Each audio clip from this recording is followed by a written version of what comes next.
रावण का वध करने के बाद जब भगवान राम अयोध्या लौटे तब इनका राज्याभिषेक किया गया और रामराज्य शुरू हुआ। ऐसी कथाएं हैं कि राम राज्य में प्रकृति अनुकूल चलती थी। पिता के जीवित रहते हुए कभी पुत्र की मृत्यु नहीं होती थी। मौसम समय से बदलते हर तरफ सुख शांति और खुशहाली थी। इसलिए आज भी अच्छे शासन की तुलना रामराज्य से की जाती है।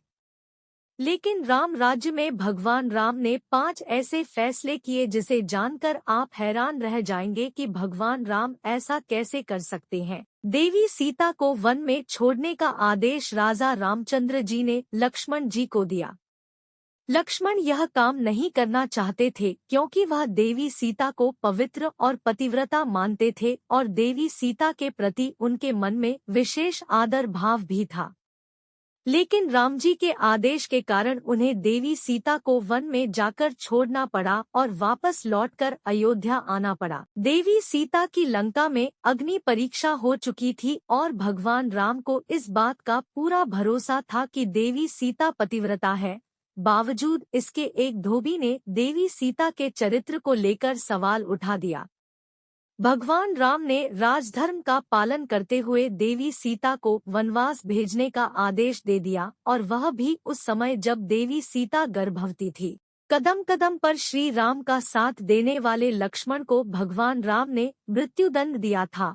इसका कारण यह था कि जब भगवान राम की लीला समाप्त करने का समय आ गया था उस समय एक दिन यमराज भगवान राम के पास आए और अकेले में मिलने की इच्छा प्रकट की। यमराज ने कहा कि हम दोनों की मुलाकात के बीच जो भी आएगा उसे आप प्राणदंड देंगे। भगवान राम ने यमराज की बात मान ली और द्वार पर लक्ष्मण जी को बैठा दिया।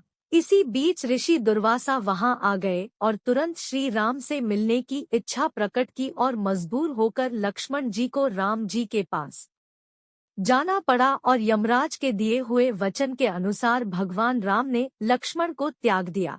दुखी होकर लक्ष्मण ने सरयू नदी में प्रवेश किया और देह त्याग दिया। अपने पुत्र लवकुश को अपनाने से पहले भगवान राम देवी सीता को फिर से अपने सतीत्व का प्रमाण देने के लिए कहा। बार बार सतीत्व पर उठे सवाल से दुखी होकर देवी सीता ने धरती माता से कहा कि वह उन्हें अपनी गोद में समा ले। और देखते ही देखते धरती माता भूमि से प्रकट हुई और देवी सीता उनकी गोद में बैठकर पृथ्वी में समा गई। रामचंद्र जी के राजा बनने के कुछ समय बाद ऋषि मुनि राम जी के पास सुंदर नामक असुर की शिकायत लेकर पहुँचे। असुर को दंड देने के लिए राम जी भरत को भेजना चाहते थे, लेकिन छोटे भाई शत्रुघ्न ने कह दिया कि भरत भैया ने आपकी काफी सेवा की है, मुझे भी आपकी सेवा का अवसर मिले। शत्रुघ्न ने राम जी की इच्छा को बीच में काटते हुए अपनी इच्छा व्यक्त कर दी। सो राम जी ने शत्रुघ्न को सुंदर का वध करने के लिए सेना सहित जाने का आदेश दिया। साथ ही सुंदर की नगरी का राजा भी बना दिया और कहा कि अब से तुम सुंदर की नगरी में ही रहो और वहां की राजकाज देखो। भगवान राम के इस आदेश से शत्रुघ्न दुखी हो गए कि बड़े भाई के आदेश को काटने की वजह से उन्हें सभी से दूर जाना पड़ रहा है। सुंदर का वध करने के बाद शत्रुघ्न ने मधुरापुरी राज्य बसाया और 12 साल तक यहाँ रहने के बाद वापस श्रीराम से आकर मिले।